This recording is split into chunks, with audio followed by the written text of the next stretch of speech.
see what's out there.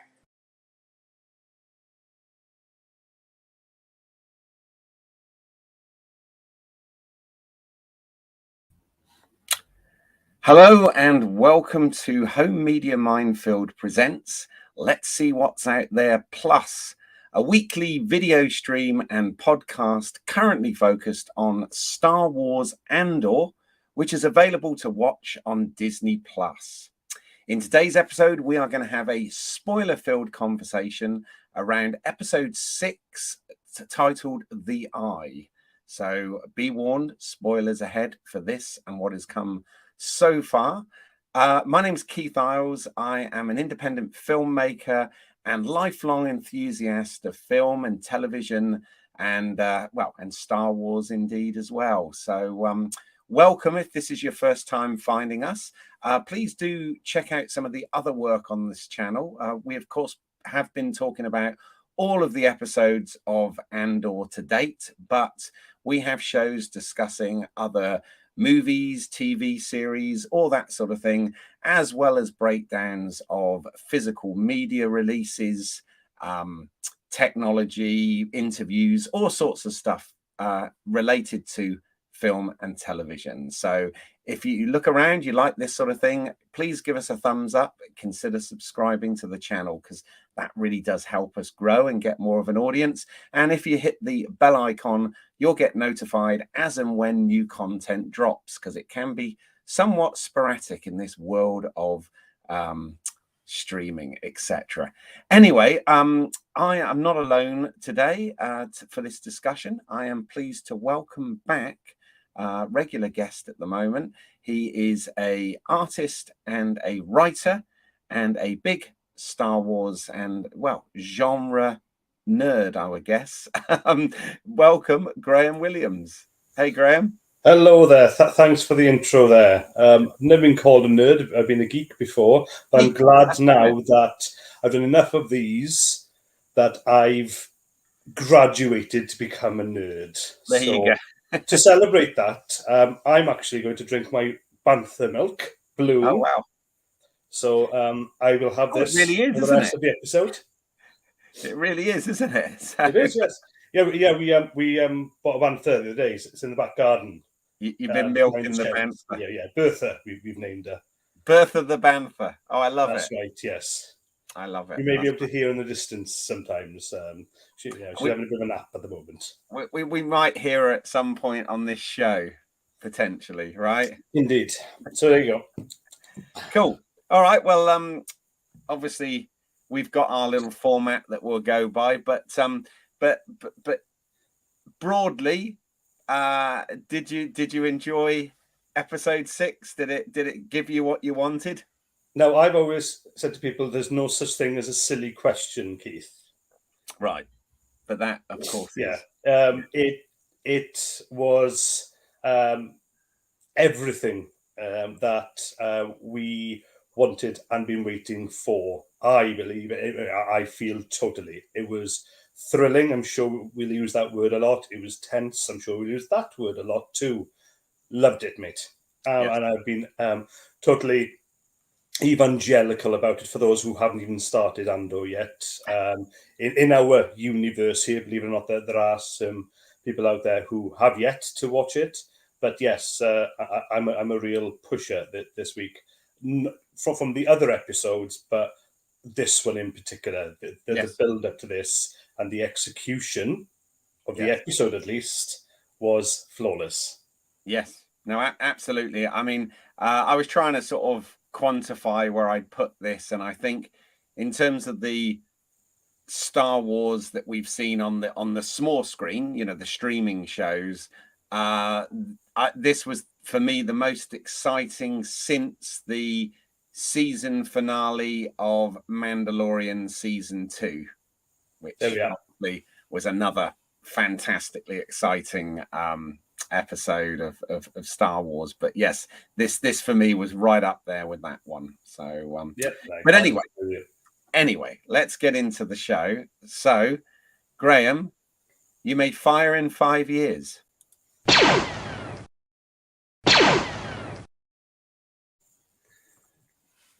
Episode 6, the Eye. This is the episode that Twitter sphere and many Star Wars fans out there have been waiting for. The Heist, aka the Eye. Tense, thrilling, focused. We get Star Wars tropes aplenty too, namely TIE fighter, blastings and missing, then being treated as cannon fodder, hand blasters and laser rifles, and betrayals. We got what we wanted and more. What we do get to see is the natural occurring phenomenon that is the Eye, a truly spectacular event that lights up the entire sky and wows everyone, the characters and us, the audience. It is an eye-opener. And the Heist, to rob the Empire of its quarterly payroll for that sector, uses this as a distraction. It is planned to perfection, but whilst not executed to perfection, is still a poke in the eye for the Empire. And once all done, and the 4 out of 5 survivors start to take stock, there is a twist. Skeen wants Clem to help him betray the others and take the loot for themselves. Clem has none of it and blasts Skeen away, then takes his cut, as promised, and runs. Reactions to what is now termed a rebel attack, familiar words to us all, ends the episode. Tune in next week for the continuing adventures of Andor. Nice. I have to say, I like the I like all the eye references in there. So very good indeed. I feel, Keith. This comes from the writing, man. I'm thinking these guys, what we've seen with the titles, I'm sure we'll get into this, of each of these, that they literally are naming the episode, but also that it's so good, right? Such good writing. It's more depth than a pithy title, right? Yes. With this one, just been thinking more and more about it, but returned to it recently as well. So did my usual, not just watched it once, and the references are all there. Damn smart. Yeah, no, it's good because with their titles, they've been both kind of visual and thematic, haven't they? Which Very much so. Is good. So I think maybe we should thank the maker then.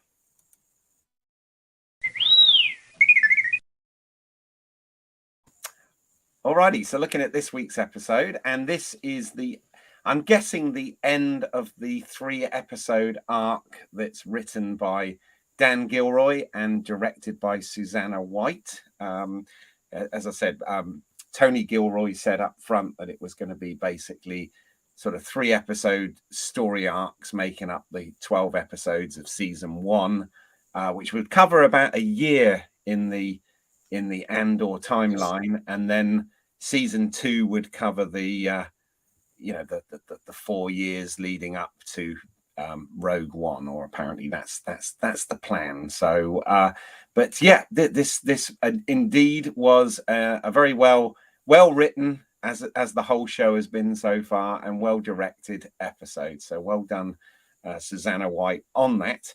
But looking at other members of the behind the scenes creative crew, if you like, is no director is complete without their cinematographer. And again, for these last 3 episodes, the cinematographer on this has been German director of photography, Frank Lamb. Now, Frank's credits, he did obviously a lot in Germany early in his career, sort of going back to the early 2000s with a number of short films and a few music videos, etc. But he did the feature film in 2016, Paula, which led to Godless Youth, Bad Banks, which was a TV miniseries, Dogs of Berlin. He did 10 episodes on that. And then the movie The German Lesson. And he also did 2 episodes of the TV series The Crown on Netflix. So a lot of work there. Also did Munich, The Edge of War recently. And as I said, has just completed this 3-episode arc of Andor with Aldani, The Axe Forgets, and The Eye. So yeah, and I think fair to say, these episodes have had a look. They've had a style. They've had a grit about them. So yeah, well done, Frank Lamb, director of photography. Oh, agreed. Yeah, you say gritty. I say realism. Yes. You felt the cold and saw the mud and the stark outdoors versus the indoors. And in last episode where we were in Coruscant, and I mentioned on our last episode how absolutely pristine and shiny everything was. That comes down to a collaboration, but the camera must also catch that light and everything. So to have all those different styles and not just be in studio or just use CGI has been absolutely fantastic for me. A hell of a job to do so many looks and feels for different places, but keep it consistent, which has really helped draw out everything for what we see and feel here. So good shout out there, Keith. Yes. I do also want to mention again, and I know I repeat myself, but it's the music. We talked a little bit last episode, but the music in to here really with its thrilling, almost tattooed drum beat really helped the tension for us. So the music in this one was a lot more standout, and I felt the tension in watching this through me because I knew I was listening as well as watching what was happening as well.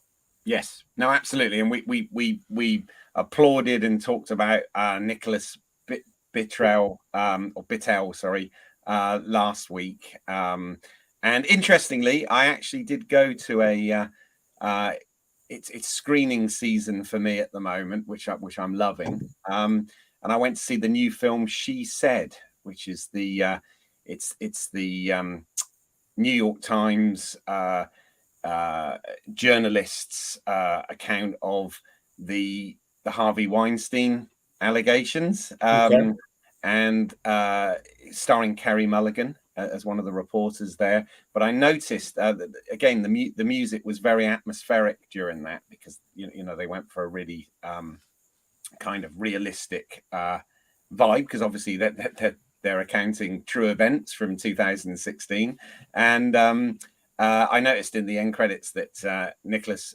Britell did the score for that film also. So it's good to see that he's not only doing great work on Andor, but he's also getting film work and notable film work. So yes, there you go. But yes, I also agree that the music was very good in this, and back to the sort of look of this, and just to follow up on what you were saying is I don't at any point feel that we're not in the Star Wars universe, but it's just nice that we're seeing other aspects of the Star Wars universe, as it were, and that's everything from not just the type of characters, but definitely the environments that we're in. And yes, I'm loving the whole great outdoors aspect as well, which we've laughed about before. Indeed. Yes. So I would have a word with Nia and see whether she can get Bertha the Banfer to maybe produce some more blue milk for us. Yeah. Okay.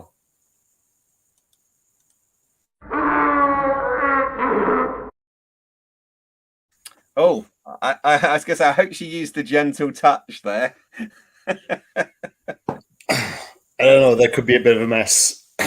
There you go. Now, for anyone who's new to the watch of these and they're like, what the hell are we talking about? So Bantha Milk Blue is our little, if you like, bit of fun, where we just have a look at any Easter eggs, references or connections that we spotted in this episode. Obviously, because these take place in the Star Wars universe, then, they're the whole shows are Easter eggs in some respects, but we've been looking at any sort of blatant references, not just to Star Wars, but to other films as well and other TV shows.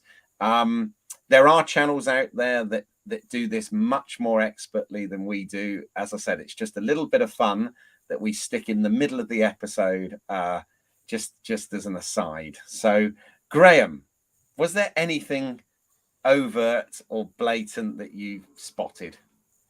I'm going to say not overtly, no. You surmised it there perfectly, or summarized it, because we had so much Star Wars in this, meaning our TIE fighters. We had, again, more meanie beanie middle managers, the Commodore coming in and all the rest of it. I'll be honest, even over watching this twice, I was more into the episode and the thrills rather than the detail of Star Wars. So whatever you've got is going to be an education here, Keith, because there was so much that was new Star Wars, if you like. But there were some tropes, as I mentioned it in my synopsis earlier. So nothing absolute overt. It was all, again, a real good blend in. Yeah. I mean, I haven't got a lot, to be honest, and what I have got is pretty much reaching, if I'm honest. But what I think the other thing that this show has done that's so good is, whereas some of the shows have had, the Easter eggs be essentially member berries, be a bit winky and a bit in your face and a bit obvious and all of that. The things that it has woven in, story has always come first. It hasn't been reference for reference sake, and they've been quite subtle, and I think have worked nicely in the show. So and of course, obviously there's a lot of references to classic war movies and stuff, like the whole sort of Dirty Dozen and that kind of thing going on here as well, and your heist movies and all of that sort of stuff. But in terms of specific Star Wars ones, so a bit of a stretch here, I feel, but essentially, considering their written language is in Arabic, which is this sort of hieroglyphic type alphabet that they've got in Star Wars, although they speak Basic, which is English. They do use the phonetic alphabet, and they were calling themselves Echo on the thing, and I couldn't help but think, well, in Empire Strikes Back, Luke and Han, it's Echo 3 to Echo 7, and Echo Base and all of this sort of thing. So it's a stretch. I'm not sure that's necessarily a reference. It's more the fact that they use the phonetic alphabet. But that did make me curious about something that I've always, now this is really nerdy, but something that I've always kind of chuckled about with Star Wars, right? So, ever since the original movie, we've had X-wing and Y-wing fighters, and we've even had A-wings and B-wings, right? But in the X, obviously the wings look like the letter X and the Y-wing looks like the letter Y, but then they've got this completely different alphabet. So I'm like, why have they named the ships those things when in Arabic does X look like the letter X? Who knows? But there you go. That's a complete nerdy, stupid thing that I just thought of.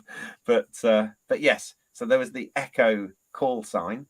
The other thing, and I Googled it and I could not find a picture anywhere, but I noticed that Lieutenant Gorn, he uses a handheld comlink, which essentially is the same as the handheld comlink that Luke and 3PO keep in touch with each other on the Death Star in A New Hope. So it's the same Imperial design, which again, nice bit of continuity. They use the same sound effect as well. So I noticed that. Obviously, all of the TIE fighter stuff, which we love, it's so good.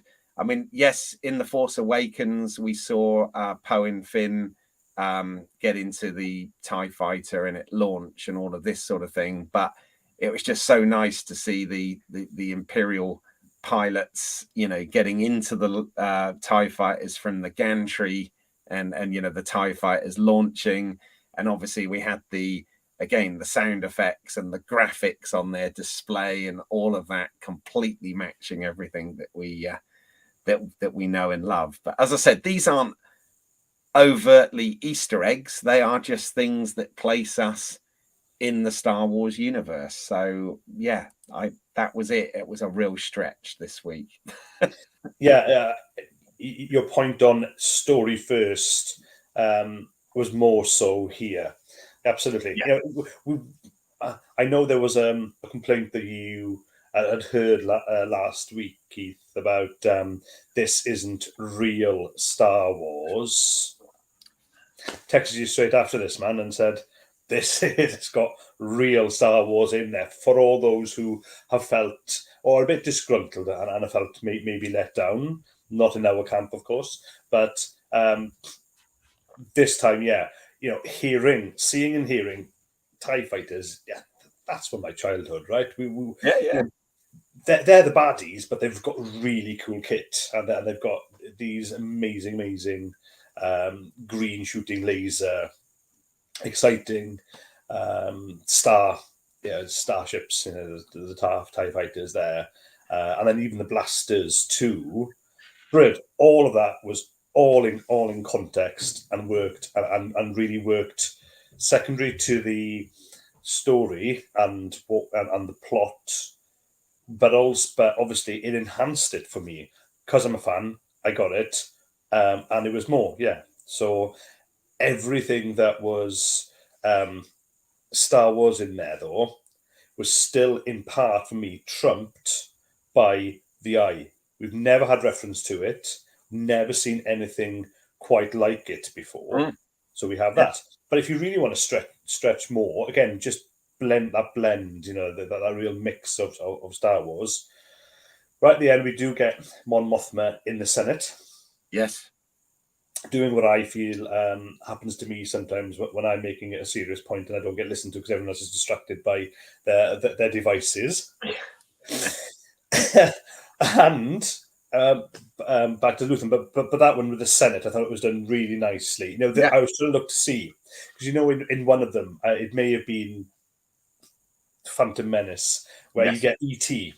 Yes. In there, or some Wookiees. I was trying to see because obviously you can see that notice some of the non-human members of the Senate there, but they were all within context of Star Wars too. Yeah. So I mean that was one of the things. Again, I'm sure we'll get into it when we talk about our thoughts on the whole episode. But one of the things that was interesting with that scene was actually the lack of people participating at the Senate, showing that things have changed a lot, in the time between, pre the Clone Wars to this point in the Star Wars timeline.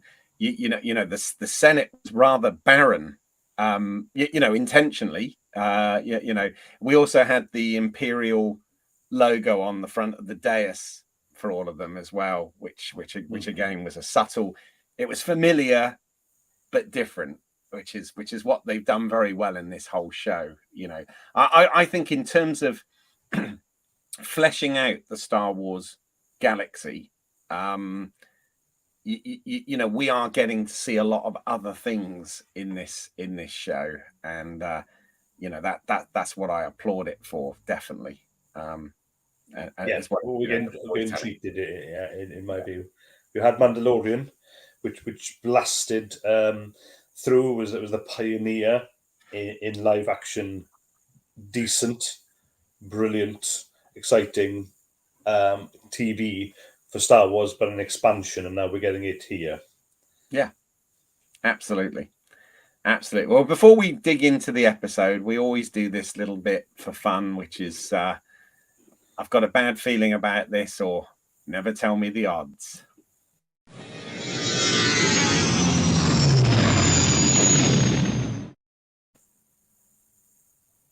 I don't know about you, Graham. I have nothing. Hence the blank slide. Oh, excellent, Keith. Excellent. Well, let's have a bit of fun with it anyway. Yeah. No, but let's start off on a serious note, right? Right. Because this episode, post heist, we excuse me, we did have what we know will happen. At what level, at how ferocious it's going to be, is retaliation. Yes. Right. We on speaking with you and Pete last week on previous episode here, we knew Oh, there'd yeah, be we were right. We were right. We were actually right about something. Yes, but that's because he was telling us because we were wrong the week before. Yeah. Good. No, but They remember, built it up, and really, we said it was again, just going to in their stick own with way. the But height. listen, it's going to be retaliation, Keith. You've got 3 episodes to come. If it's going to be three over there, it's going to be now the reaction, because it's twofold. We've got all the players set up. They know now, and we know as an audience too, but they know as the creators how to hop back and forth, because we've established everyone on Coruscant. You've got Clem now going back to Cassian, and then he's got to escape to somewhere, doesn't he? I don't imagine he'd escape to Coruscant, but where he's going to go at a mystery to me. But that one tiny, really, the whole episode was really kinetic. But even at the end, that they weren't tying up loose ends; they were literally setting us up for the next, going in back to the Imperial Security Bureau. There is that it was literally just one tiny speech, what it 3 sentences, and that's just that could give us the next 3 episodes where the Empire now has been attacked, because they don't, nobody's referring to it as a heist, only us Earthlings are calling it a heist, right? You know, the fact that money has been stolen, there weren't details there. Then with the Empire, and in Luthen's shop where he's serving the rich people, those who have rather than the have-nots, and you know, it's a rebel attack. What do we have at the end of Star Wars New Hope, as people call it now? We had a rebel attack, a successful one, right? Look, okay. What do we have with Empire? Retaliation. So the Empire pushed back hard. It struck back. I think this is what we're going to get for the next 3. But more than that, now that Cassian's got Nemik's manifesto, is that the turn? Is this where we start to see Cassian go from thief to freedom fighter? Is this his turn? From what are we going to be? Episodes 7 to 9. We've got 10 to 12 to go in this half of the Andor story before we hit Rogue One. So, you know, what I hope is this is the turn. He doesn't turn fully, but because he really did get on. We saw at the beginning of this episode with Nemik. Just a quick one there. You know me, I'm an honest guy. I was wrong about Nemik. Not last episode before, when we were first introduced to the crew on Aldhani. I thought Nemik, he's not. But last episode, I started to change my mind. And actually, the beginning of this one, no, this guy is for real. He really is a freedom fighter there. And there's a big surprise with the Skeen, of course.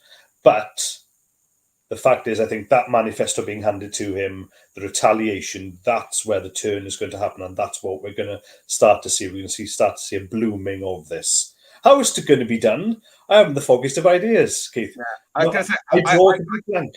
I kind of like the fact that I don't really know where it's going. I mean, that's one of the pluses with this. I mean, whether or not, I don't know whether we're going to get a time jump at some point, because something I noticed Mon Mothma has mentioned more than once now is the Gorman massacres. Oh, sorry, she's mentioned the Gormans. Sorry, not the Gorman massacres, because that hasn't happened yet. But I remember when she appeared in Rebels, because I did enjoy Rebels, that was something I was kind of into.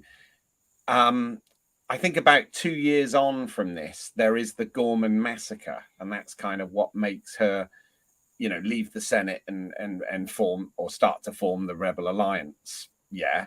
I'm wondering, as they've mentioned Gorman on several occasions in this, she mentioned it to her husband about the dinner party.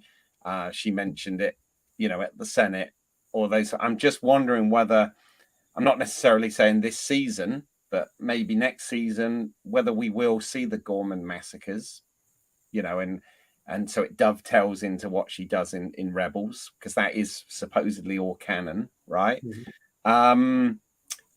So I don't know. Again, I'm sort of grasping at straws, but I am sort of liking the fact that I don't really know where this is going, and again, I'll get off speculation and into the actual episode in a moment. But one of the things that I thought, one of the things that was so effective with this episode for me, apart from the fact it was awesome and the action and all of that cool stuff, right, was the fact, and we said this before, is obviously we know that Cassian was going to survive this because, of course, he's in Rogue One and he's also the main protagonist in this show called Andor. So we knew he was going to be all right, but everybody else was fair. We had no idea, and this is the great thing. We weren't dealing with a load of legacy characters where we know where they're going. We have one character who's our main protagonist that we knew would get through it, but we had no idea with anyone else. Yeah, and we lost 4 out of 7 in this episode, even though the heist itself was successful, right? Their mission, when you think about it, yes, there was a hiccup, but their mission was actually successful. Yeah. Yep. And which again sort of pushed against the trope slightly, because often there's one with those sort of things, something goes wrong and it leads to something else going wrong, and it leads to, and it all conflates and gets crazy, right? But with this, yes, one thing went wrong which had a chain reaction, but they were still actually their plan was really tight and worked, but anyway, I feel like I'm getting off of No, and again, we've got that. You're right. It's because we've got Mon Mothma as another one who will survive. We end the episode with Luthen laughing, and then brilliant again collaboration again with writing, acting, directing. Is that he ends with a bit of a sigh and a "Ooh, we did it. Now what? Now what?" Yeah. Yeah, and I think he has ideas. This was his big one. You're reminded of the end of The Graduate. They're all happy. They're on the bus together. Young love is wonderful, happily ever after. But no, it lingers on, and the laughing subsides. And actually, oh shit, what do we do now? Was kind of what I got from Luthen as well. So how much of Luthen we're going to have? How does the connection happen?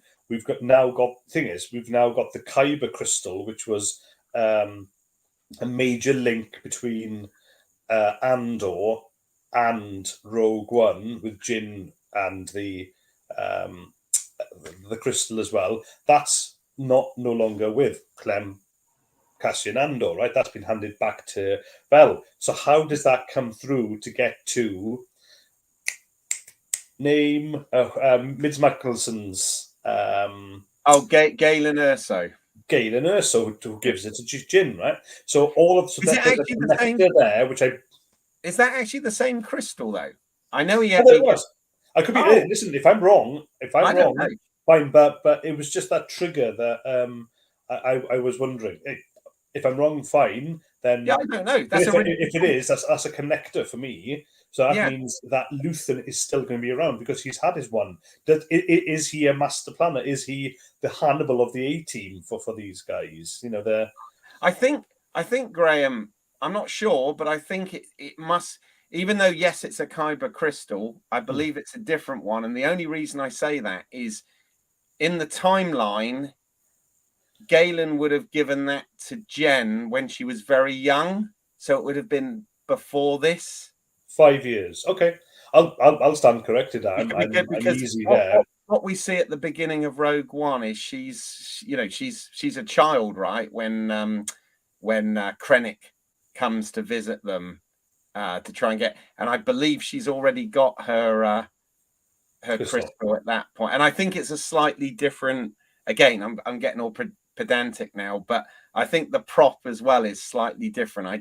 I think it was a clear one, not a blue one. Okay. I could be wrong on that, but that's interesting. Yeah, it's interesting. It is. Yeah, because it's the mystery for me of Luthen now, right? Because we can speculate really hard on everyone else, but because Luthen is new, he was the mystery guy. He was obviously the chameleon to become who we now see him as, but we know he is one of the a rebel leader, the brains of the outfit at least, or the recruiter, the mentor. Because we'd speculated episodes ago, many in the first 3, that we'd have the mentor and the underling, the master and the Padawan element there. We had it with Obi-Wan and Luke Skywalker, but actually there's a split now. Andor is wanting to go, or Cassian is wanting to go off on his own. Where is he going to end up? How are they going to get a hold of him if he's hiding away? Glasses on, silly hat, or hat, because he's got to do that. His picture's out all over there. And don't forget, who we didn't get in this episode was former deputy of Cyril. Of course, Cyril. I should remember the mnemonic, shouldn't I? Cyril, yes, no cereal in this one. There was him as well, and I still have it that he will hook up with Sergeant and go on the hunt. Paths are going to cross there between him and Cassian. It has to. No, absolutely. I'm loving it. I'm loving it that this speculation is difficult because, again, it means that, from a writing and storytelling point of view, this is not obvious by any means, and I'm liking that. It's having something to look forward to each week. So let's look at this then from a certain point of view.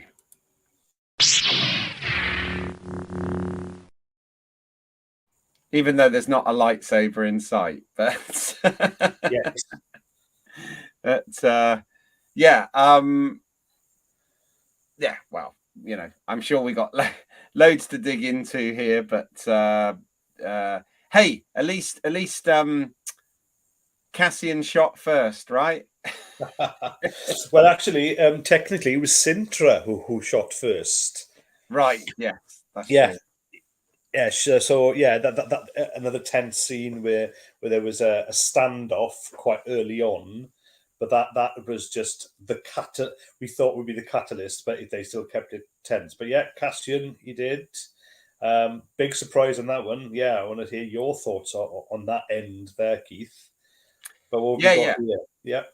No, we'll definitely get to that. But what was I going to say? Is this the first time in Star Wars, in terms of firsts? Is this the first time we've seen someone go to the bathroom? In my view, sorry, in my recollection, which is not the most reliable, yes. And that reminded me, see, I was really tempted, but it wouldn't have been delivered here to Mansion Williams, ready for this recording here, Keith. But there's a great T-shirt I've now seen online where there's a stormtrooper back to us, right, at a urinal, and he's peeing off. He's not hitting the urinal. I thought, that's absolutely love it. And what do we get? We get that. It's also on the more edgy side of what we used to Star Wars, for me, it's the first mention of bastard. Yes. Yeah. That We've that had was a shit. surprise, because it's a Earth English profanity, Yeah. not a Star Wars one, but it was still effective, and the point was made. Yeah. No, for sure. Yeah, we've had shit in the Star Wars universe, and now we've got bastard, and yeah. I mean, again, it's about keeping everything very real, and I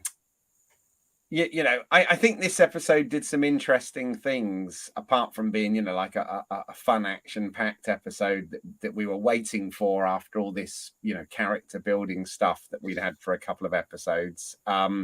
It's a bit like episode 3 when you get the payoff in episode 3 for the character development in 1 and 2, and they've sort of done the same in this arc, because 4 and 5 was very much about fleshing out and establishing these characters, and then we got a real massive payoff this week. But one of the things, or should I say, two of the things that I kind of liked, and the reason I'm saying two is because they're kind of connected here, is I like the fact that they showed us, and this is something, usually when we're talking sci-fi, it's usually Star Trek that does this as opposed to Star Wars. But I did like the fact that they showed us some, I use the term alien, some other world culture and ritual, because I did like the whole Hadani people,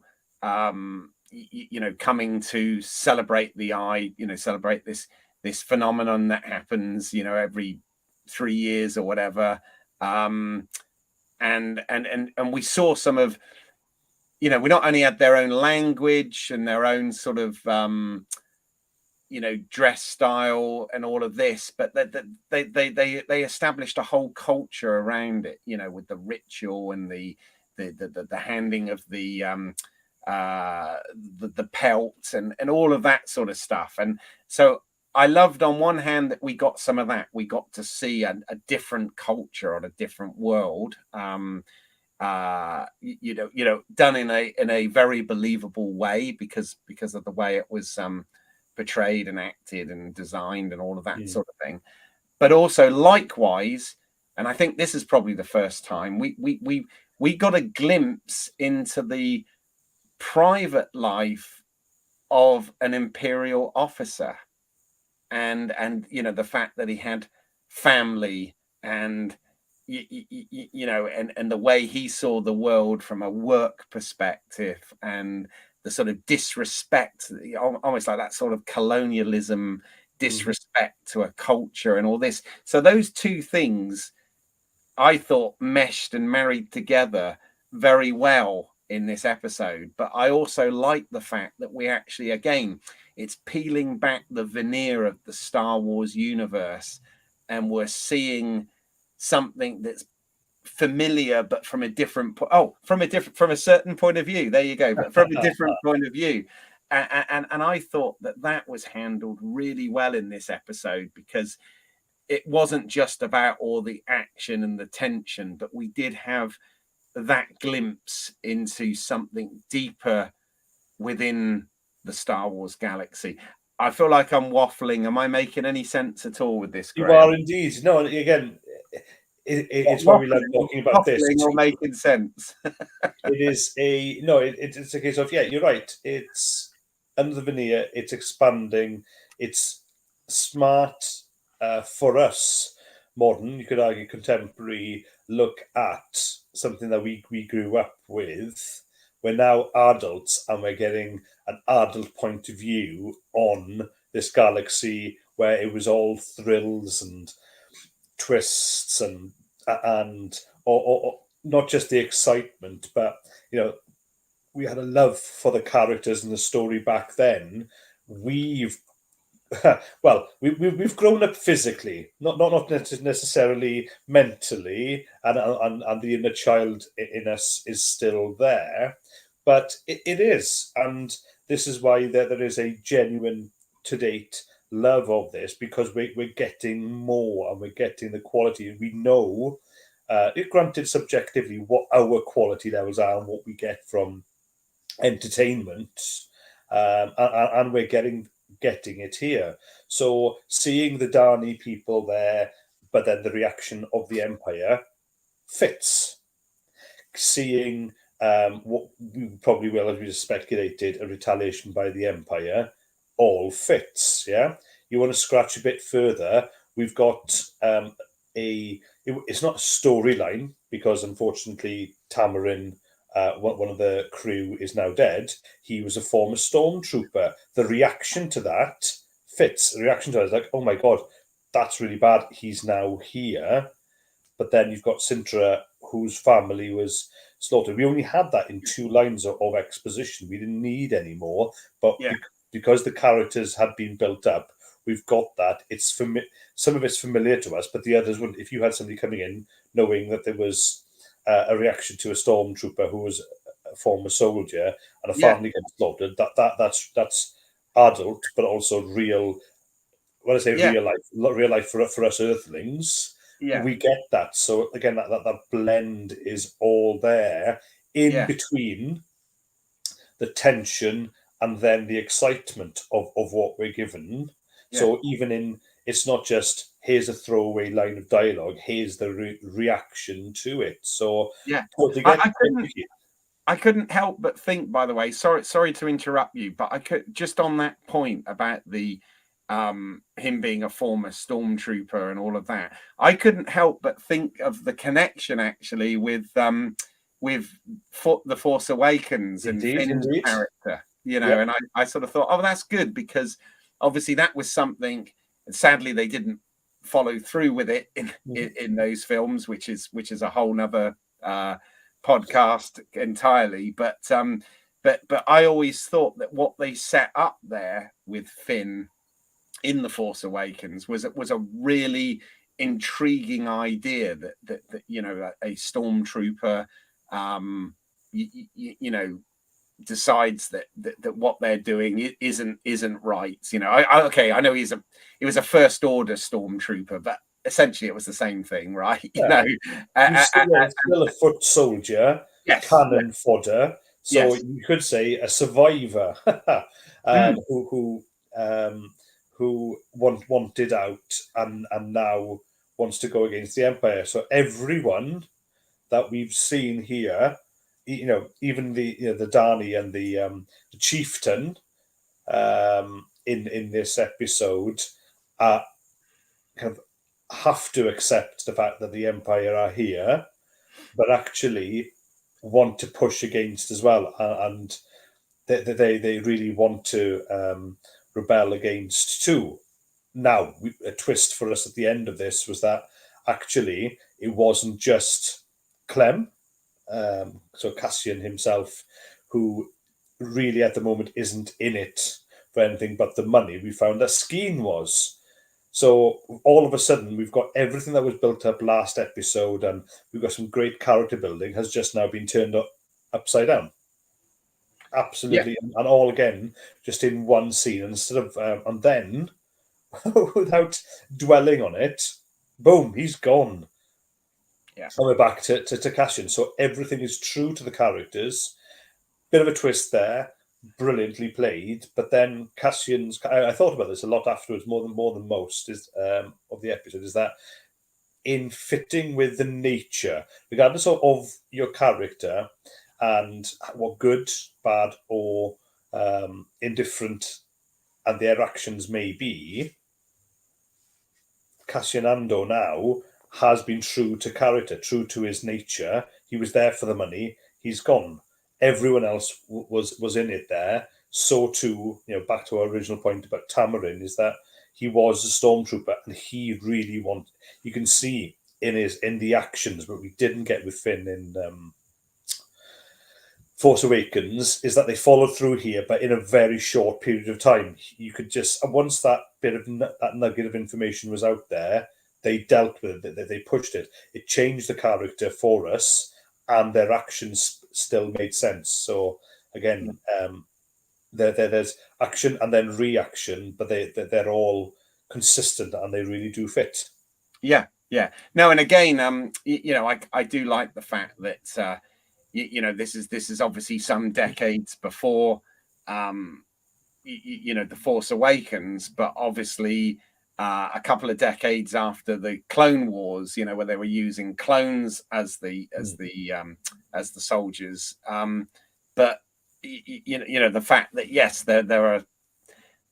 there are even back then there were stormtroopers, there were individuals that rejected the empire and the training and all of that sort of thing, and I thought that was good that they showed that. The other thing, I mean, considering that this was a tense and action-packed episode, again they managed to get a lot of character stuff in here, because the other thing I thought was interesting is obviously we've said that a lot of the fantasy elements are not so present in this, and obviously from a spiritual point of view, it's normally the Force that is talked about as a sort of spiritual side of everything. But I thought that the conversation between Andor / Clem and Nemik at the beginning was also quite interesting, because you had obviously Nemik being understandably very nervous about going into the mission, but you had his viewpoint on it was actually quite zen and quite I want to say spiritual in his way of looking at it and looking at what they're doing and the sort of greater message behind what they're doing. And whereas Andor's was completely practical, like they don't care, it means nothing, and all of that sort of thing. And again, especially with what happens and then the passing of the journal or whatever at the end, I just found that quite profound as well. And I thought, wow, it's brilliant that they've managed to sort of, again, in the writing, put something in like that in without it ruining the flow and the tension and everything that's about to happen. In fact, if anything, enhancing it. And again, I can't help but keep waxing lyrical about the writing here, because that's a lot to get in. Yeah, it's done. It's great as a writer to go, okay, this is how exposition works. This is how we do it well. Agreed that manifesto, his journal being passed over would have been on its own, okay, a little bit of a trigger, but because we've had the development over the last 3 episodes, there was no trust at the beginning. There was trust as they all went. There was no question of trust getting into the heist here, because we'd had those character arcs and everything coming together. But the manifesto being passed over and Vel pushing it onto Clem at the end, I think that's absolutely key to his transformation. We know he transforms. We know he's the one who talks about hope in Rogue One. Some of those, I'd imagine, and this is just, again, I know I'm back to speculation, Keith, is I wonder if it's Nemik's words that Cassian does actually now believe in and pass on. So that turn, I think, comes from these 3 episodes, which is why they're also key, even though we've just seen an awesome heist episode. It was, back to back scenes of tension. But you're right, we've got a book ended, no pun intended. You got an early scene with Nemik telling us his thoughts on rebellion versus rule, or the Empire are doing, versus what should be, pun intended, the next chapter. Yeah, no, indeed.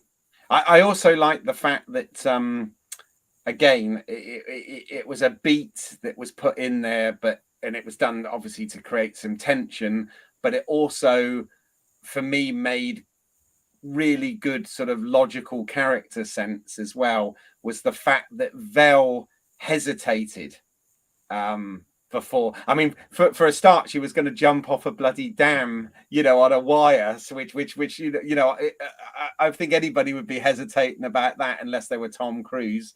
Anyway, but the fact that everything that was resting on this and it had been planned, and it had been going on planned for so much time and all of this, and it was finally there. And that little bit of hesitation, I just thought, as I said, not only did it work dramatically in terms of building the tension, but I think from the character point of view and what the character was about to do point of view, it totally made sense as well. And I thought that was great, and it gave for a little exchange between Cinta and Vel as well, which again was done nice and subtly. It didn't sort of feel like a lot of things are in storytelling these days, where we want to put something contemporary into something that's in a long time ago in a galaxy far, far away, and it sometimes feels forced, no pun intended. Whereas with this, it totally worked. It was human. It was normal. It was all of that. Again, writing, performance, all of it. I just thought, this is brilliant. This is about it feels like we're in a fantasy galaxy a long time ago in a galaxy far, far away, but these are real people. We're dealing with real human characters. And yeah, I don't know, maybe I'm just sounding a bit wanky now, but I thought all of that worked. All well with me, Keith. All well. Yeah. No, I like that. Now, so I mean, let's look at consequences then here. So yes, they got the mission worked. Okay, they got the credits. They escaped the planet. Their cover worked. Everything went to plan. There was one flaw in the plan, which was just a communications officer doing his bit and being curious and checking that out. It wasn't anything that they'd done. There was also, there just happened to be the commandant visiting at the time as well, which they knew, which was obviously key to the plan. But obviously, I suppose the only slightly contrived piece here was the fact that he had they'd established, with the fact that his uniform didn't fit properly, and he said that it shrunk, and his wife said, well, maybe you've expanded, and all of this sort of thing. But the fact that the heart attack kind of happens at the worst possible moment to cause things. I was okay with that, because I didn't mind it. But yeah, to be honest with you, if Lieutenant Gorn had survived, I think Commodore Fatty would have actually had a blaster shot. I don't think he would have survived. I think Lieutenant Gorn would have taken his revenge further. So that the heart attack happening didn't set anybody up. I think that the time for Kimsey, isn't it? Corporal Kimsey, the communications guy, who was actually the smartest guy on of the Empire. Sorry, yeah, I'm right. The Empire there. He's the smartest guy who actually gets everyone together. Yeah. And I liked him as a character as well. He happened to be, on the wrong side for us, but he would have been an excellent asset for the rebellion. But he was more than anything else the fly in the ointment here, right? Yes. Yes. Everything was going to plan until he turned up. They were behind time, but it was such a direct and perfectly planned heist that you were bound to have some small things. And they got away with, or they didn't get all the payroll, but they didn't need to. It was more than enough to to poke the Empire in the eye, as I mentioned earlier. Yes. But no, that heart attack, I think that the Commodore wouldn't have seen the Yeah. end of that day, regardless. They just took it that way, which, it's different. Different writers would have had that one, but I don't think it actually mattered to the overall plot. It was I am bad being character dies, and he dies that way. yeah. I'm being incredibly nitpicky, by the way, with that. I'm not saying because again, it wasn't like they didn't foreshadow it. They Yeah. established it, and let's be honest, some fairly extreme stuff was happening that day that Commandant Has wasn't expecting to be in his day. So uh, it's a very nitpicky thing. But I was going to say, if there was one thing that I was like, yeah, I don't, maybe, but Yeah. but man, losses. So yeah, I wasn't sure last week. I said I didn't know whether we'd lose. You know, I speculated we'd either lose one person or we'd lose everyone, but it was actually somewhere in between. So It was, yes. No, it was to have who survived was excellent, only because we'd said, we feel for these characters now. You don't have to love every character. We feel, and we talked about this, didn't we? I said that, whoever does go on, we'd imagine things wouldn't go perfectly to plan. Every death, again, they didn't linger on it because they were in the heat of an incredibly tense situation. Some of the more sentimental writers directors would have actually played more on that, but it wouldn't have made things so tight. The guys were shot or we sort of crush and then die later. They were sad, but they were for reflection afterwards because the heist was still going. It still wasn't a success, and these guys who had learned to trust each other just had to get it done and get the hell out of Dodge, right? yeah, At least, we as an audience and Clem too hadn't the foggiest of ideas how they're going to make their escape.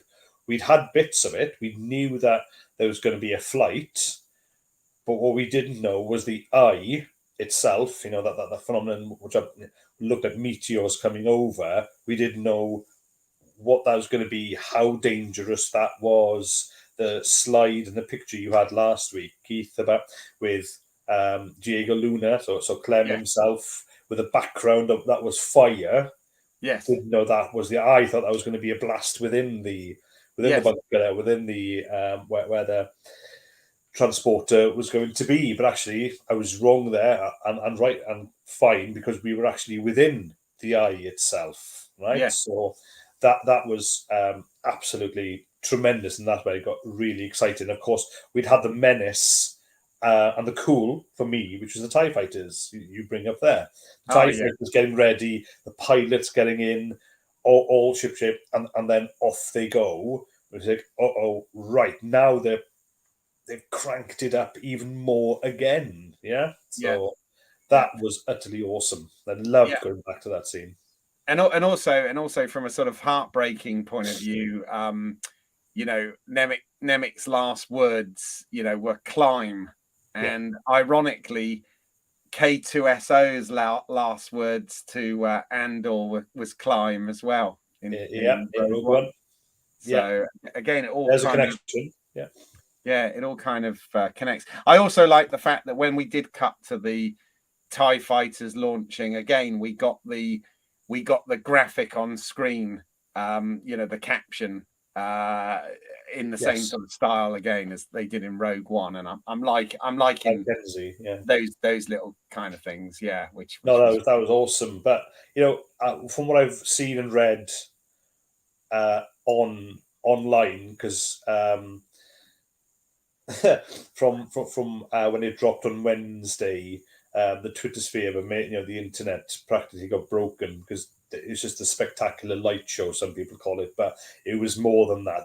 That was awesome, and they were flying into it, and they really, a lot of again the heist, the escape, I should say, hinged on that being pitch perfect too.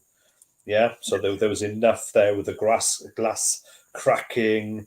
They're being pursued by TIE fighters. They're actually not going into lights. They're going into actually fragments of ice or rock, which could, I've never been in that situation before, so I can only imagine that it is quite dangerous having ice or rock flying at a few thousand miles a second, hurtling at you.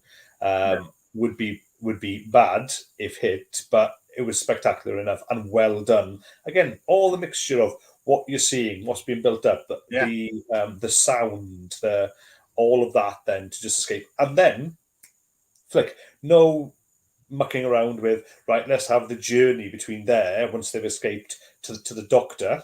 Yes. A new alien for me. I've not seen that in Star Wars again. Yes. I may have missed something in maybe Rebels, which I've not seen, even though I saw Clone Wars animation.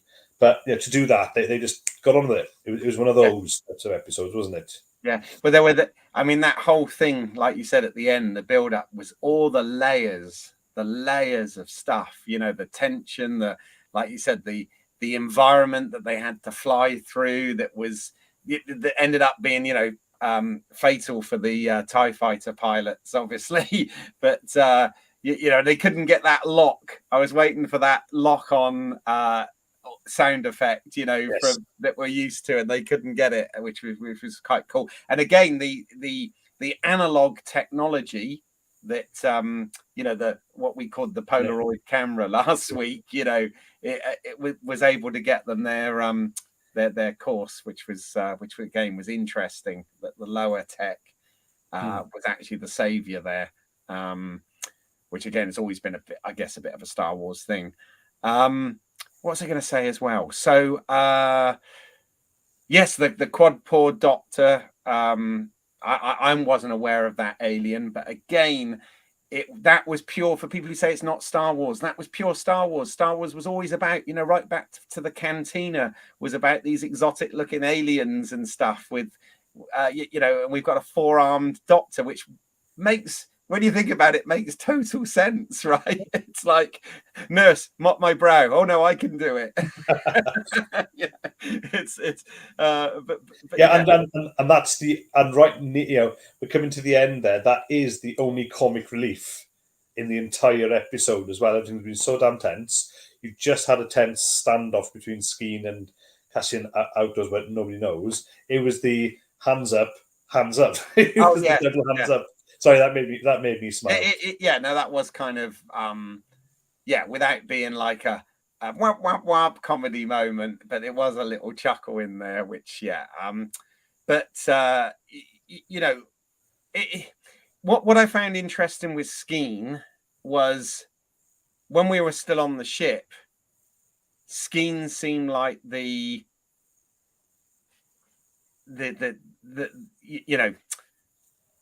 human one, in terms of he suggested, no, we need to go to the Doctor, whereas Vel kind of wanted to stick to the plan, stick to the mission. But it was, that was all, in fact, everything about Skeen was so undone, like the wonderful story he told in the last episode, about his brother and the farmer and all of that sort of stuff, right the way across to him showing empathy for Nemec in that moment. Oh God, it all boiled down to money, and this is what I mean when I said, sorry, Andor shot first, because this echoed who he is, and fuck, that true to his nature. Yeah, because it was a shocker, but actually, again, that's the one I did think of more afterwards, as I said earlier, is because he was never not about the money. Skeen hid it all, got it, because in his head he would have had whatever the loot was, right, until Andor came along, and so it was Skeen who made the biggest effort to befriend him. Maybe his plan was, I will look to he's not going to split it. If he's going to literally take the money and run, he would kill Andor anyway. And we know that Cassian is smart enough not to know that, hence the shooting first. Yeah. Han Solo always shot first, regardless of what you say, right? Yeah. He always did. And Cassian is in that mold. But Skeen, I think I'm hearing from you, was the biggest surprise. But again, it fitted. It wasn't. It was left field, but it wasn't one of those. I don't know. Well, that doesn't make sense. No, it totally. Oh God, no. It's as I said, nothing didn't feel like it was. It was with intent or whatever.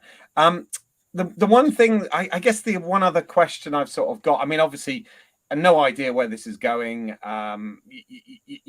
You kind of expected Andor to stay with them, actually. So again, that was kind of an interesting move there. But Cinta is still on Aldani.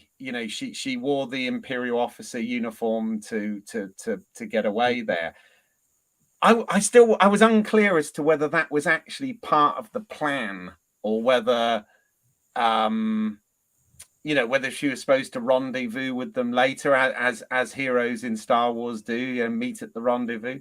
But she may do. She may be able to.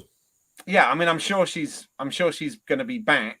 Having said that, there's a lot of characters still to cut. Even from Andor's home and stuff that I guess we've not seen the end of yet. But I mean, do you think that Cassian's plan then is to sort of take this ship and take this money and then sort of resume this search for his sister? Yeah, which was obviously set up at the beginning, wasn't it? It has to. Forget the fact that these guys have done a great job so far and been clever in their writing. Of course, again, it's true to the character and his goal. It has to be.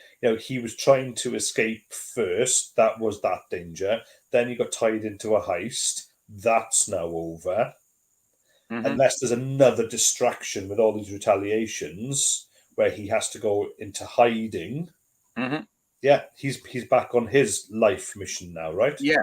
I mean, what is interesting, I have seen, I know that the writer of, and obviously we'll discuss it next week, but the writer of next week's episode is Stephen Schiff, who was actually the original showrunner of this series before Tony Gilroy took over.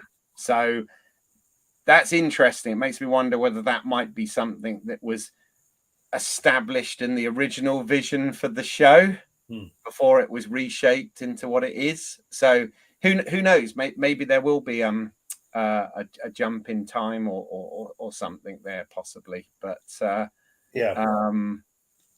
but only time will tell. Is there anything else that you want to? There's it's just one. It's minor. Is that or major, whichever way you want to look at it? Is that been lucky this week with the entertainment that we've seen. So, and coming from Disney too, we had this episode that clocking roughly 54 minutes. We also had Werewolf by Night clocking in at about 54 minutes, right? Right, which I still need to see Werewolf by Night. I'm very curious to see it because I'm a big fan of Michael Giacchino as a composer, so I'm very interested to see what he does as a director, as a filmmaker. But yes, you won't be disappointed there. But what I'm getting to is that so you've got these two at about the same time, clocking in lengthwise, and for me, I was more skeptical on Rogue One and equally Andor as prequels go. But then you've got this Werewolf by Night, which it introduced in the comics. It introduced Moon Knight in the mid 70s, but it was okay in the 70s. So I was again skeptical. Both big surprises, but also at 54 minutes length, which is longer than some of the episodes we've had, even though we've been used to like so Breaking Bad, Better Call Saul, and some of the more and the HBO series have been at an hour. Both didn't feel like an hour or 54 minutes or what have you. They just zipped through. They grasped my attention that they literally fly through this. There's not a moment for me in either that I could be clock watching or what have you. So it was just one of those. I was treated this week to excellent sort of entertainment that really captured me, and there were brilliant distractions as well. So well done them, and again, lucky for me. And it's rare that you'll get it more, Keith, because you go to the movies more. That you'll get 2 or 3 great movies in 1 week, right? And then I got Yeah. with this episode. So Yeah. it's part of my now evangelical comms, my WhatsApp, my texts, my phone calls, my every interaction I have with everyone is, you've got to watch Andor, you've got to watch this, you've got to. I've become enthused Yeah. more again. So to be termed a nerd by you earlier on, bless your heart. I'm It was meant as a term of affection, not a pejorative term, by the way. no, But if it but would be, then yeah, we'd have words offline. no, but no, I echo everything you're saying. It's funny actually, because I have seen a lot of films this week. As I said, we're leading into awards season, and I'm lucky, fortunate, and privileged enough. I feel privileged enough to be able to go and see these things, and it's quite funny because I've seen a few films this week, and it seems, I say about how things always seem to have themes, like with the TV shows at the moment, we seem to be back to the prequels, or the prequels to the prequels, and all of this sort of stuff. Yeah. A running theme with the sort of award-worthy films this year seems to be mental health. It seems to be a thing that they're really focusing on this year. But I've actually seen like 4 films in a row that have all like moved me emotionally. Yeah, they've actually brought me to tears, and I love it when cinema can do that. That's what I love about this whole thing. I've actually been moved to tears by some films this week. But likewise, you say about, I mean, there's loads on. On Disney alone, we've got. I definitely want to check Werewolf by Night Out, because it looks like it homages some of the whole classic, like the Universal Monsters films in its aesthetic. But that's just what I'm sort of seeing when I've seen the trailer. But definitely want to check that out. And obviously also on Disney is not that we're here to promote Disney necessarily, but The Old Man, starring Jeff Bridges and John Lithgow, is really worth a thing. And I thought when I mentioned it the other day, actually, how I would like to say everything's connected. Well, of course, John Lithgow did the voice of Yoda and the Star Wars radio dramas. So there you go. It's all connected. All connected. Goodness gracious me. Brilliant. But there's that. But I've also noticed, to give the other channels a shout as well, the other streaming services. Netflix, there's a new series from Mike Flanagan, who's one of my favorite producer director guys. He did, hit Haunting of Hill House and Bly Manor and Midnight Mass. He's got a new show that's just started on Netflix. There's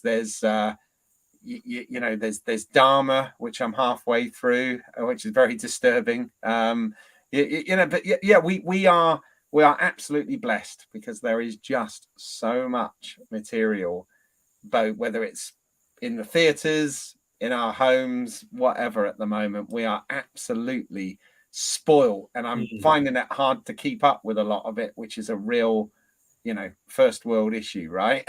It is, mate. It is. But let's ride the wave. Yes, and make most of it. Most def. Well, I tried to find a slide to end on that would kind of, I hope, echo both of our feelings on this episode, and it's this one.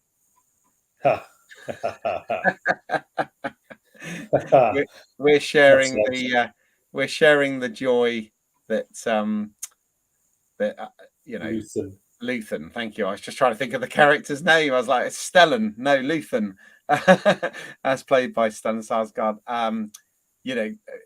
Rejoiced at the end of this for a successful mission, although not without its casualties, obviously. So there you go. We've made it through another one. Just want to remind people, if they want to use the com link,